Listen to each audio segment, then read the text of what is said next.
You're listening to Spring River Chronicle. Audio on the go. First National Banking Company. Get checking that pays with Super Plus Checking at FNBC. The Ash Flat City Council voted to begin accepting bids for the construction of the new Ash Flat Fire Station on the evening of November 1. I should think we would be able to start getting bids as early as Friday if not sooner, Councilmember Mary Sue Ross said. Although bids had been taken earlier this year, they were rejected by the Ash Flat Mayor Danny Traw in September, citing that the lowest bid was still too high for the city to afford.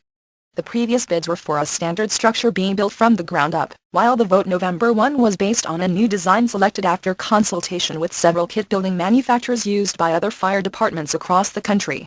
The difference between a kit building and a standard structure is the kit building will come partially pre-assembled at the factory, at a much lower price. The kit building design that the new bids are based on will actually be a larger structure, a little over 9,600 square feet, but at a cost of approximately $275,000, according to research conducted by the Special Fire Department Committee over the last month. After Rob Driesel, representing the Special Fire Department Committee, gave a short overview of what was discussed at the previous meeting, he went on to describe options for the current bid process. The next step is going out for bids on kit bids only, with labor bids from within the community, Driesel stated, as one option. There are 3 companies, which do complete bid packages for kit buildings, and have commercial licenses, that have showed an interest at this point. We are hoping to keep it local to boost our local economy, jobs help the economy, and if it's possible we will keep it local, Ash Flat Mayor Danny Traw said. Driesel stated that all contact names from the kit building companies will be available to anyone who wants to bid on the project, so that local contractors can choose which parts of the finishing work they could provide locally. Once the presentation was completed, after some discussion the council voted, and the decision to request bids using the new design was unanimous. The site for the building is still to be decided, however, and will be the next step once the total cost will be determined and financing guaranteed. You're listening to Spring River Chronicle.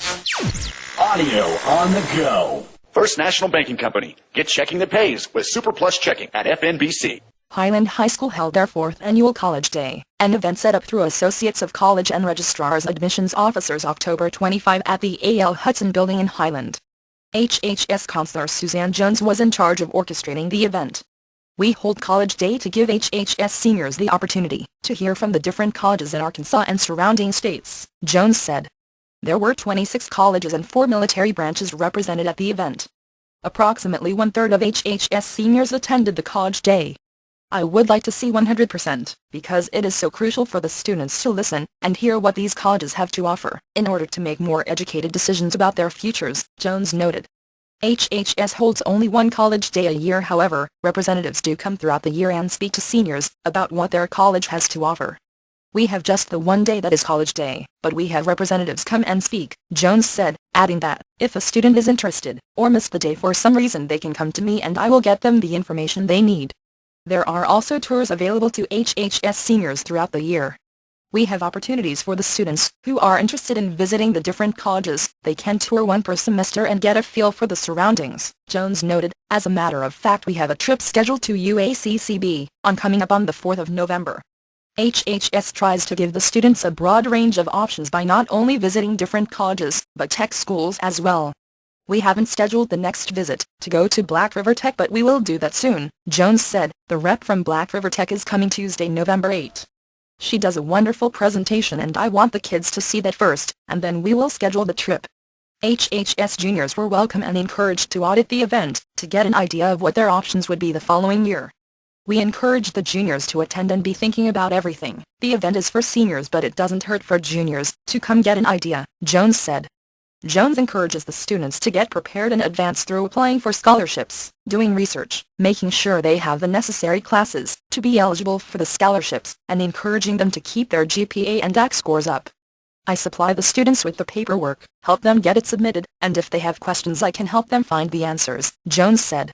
I don't have any control over their GPA or ACT scores. I do, however, encourage them to get good grades, and to help them be as prepared as possible. When HHS becomes aware of a local scholarship, they gather information to present to the students. Once I learn of a scholarship and I know of kids that would qualify, they would come to my office and get a copy, and I try to keep up with that and the time frame so students know how important it really is to meet deadlines, Jones said. You're listening to Spring River Chronicle. Audio on the go. First National Banking Company. Get checking that pays with Super Plus Checking at FNBC. Citizens have voiced concerns that Highway 62, 412 through Ash Flat has become increasingly difficult to negotiate due to the construction being done to expand the road. Many have raised the question about when the roads will be complete. The deadline for the construction to be complete is August of next year, and according to the supervisor, the road crews are a good 35 days ahead of schedule at this point, stated Ash Flat Mayor Danny Traw. According to the state of Arkansas, contracted road crews must work every workable day until the weather becomes too severe. The road crews will work until they can't anymore, due to the cold hardening the ground, Traw said. The cold makes the ground unworkable in the way road crews need, however they will be able to work on smaller projects like the sidewalks. Because the road crews are 35 days ahead of schedule at this point, their goal is to fix the situation with the stoplight at the intersection in Ash Flat. The crews are moving as fast as possible without sacrificing quality. They are doing their very best to fix the light and re-add the turning lane before they are required to shut down for the winter, Traw said. There are a few things the community can do to help with the traffic situation.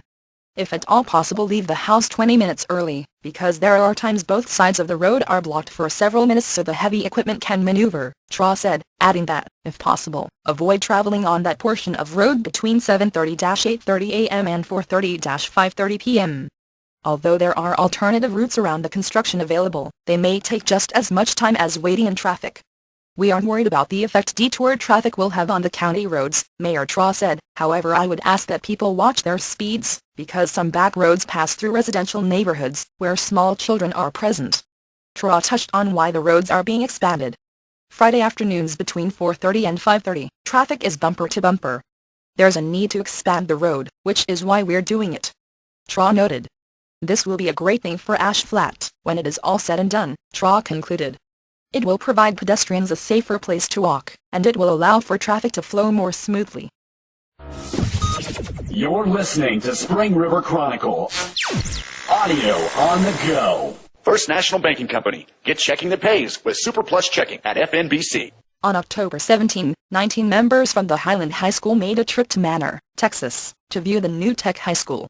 Members from the Highland School District included Superintendent James Floyd, Principal Clint Shackelford, Coach John Hansen, and Annette Scribner. Manor High School is at the forefront of project-based learning. The premise around this school is high technology, Floyd said. It is also project-based learning. The Delta Gardens is an example of project-based learning. In Arkansas, a grant has been set in place as an incentive for schools interested in implementing new tech approaches in the curriculum. Some schools are converting to charter school in order to compete for the grant, Floyd said. Others convert a whole high school to this program or do what is called a school within a school. For Highland High School students, successfully attaining a grant for higher technology would be incorporated into the school as a gradual process. Highland High School was among the first to apply for the grant in Arkansas. We were one of the first schools in the state to submit our interest, Floyd said. We are interested in expanding opportunities for our students. That's our motivation to look at this. While in Manor, TX, Floyd spoke to some of the students about what they thought about the technology-based curriculum. Students love it because it is performance-based, it is project-based, and they are doing something. Floyd added the students will learn what they need to learn in order to do the project. With HHS already utilizing some new technology ways of thinking, Floyd believes the transition could be transparent. With our fourth period already set up on the performance-based learning system, the Delta Gardens project, and the technology in our science lab, Floyd said, I believe we have a good start in the direction we are trying to head. HHS hopes to be one of the first in Arkansas to obtain a grant to implement additional new technology initiatives, and join the ranks of other schools across the country already known as high-tech schools. In Arkansas there are schools already using the new technology way of thinking. There are 2 schools already using the project-based learning, one is in Cherry Valley and the other is Lincoln High School, Floyd said. Thanks for listening to Spring River Chronicle Audio on the Go. Be sure to subscribe to the paper and check us out online at myspringriver.com.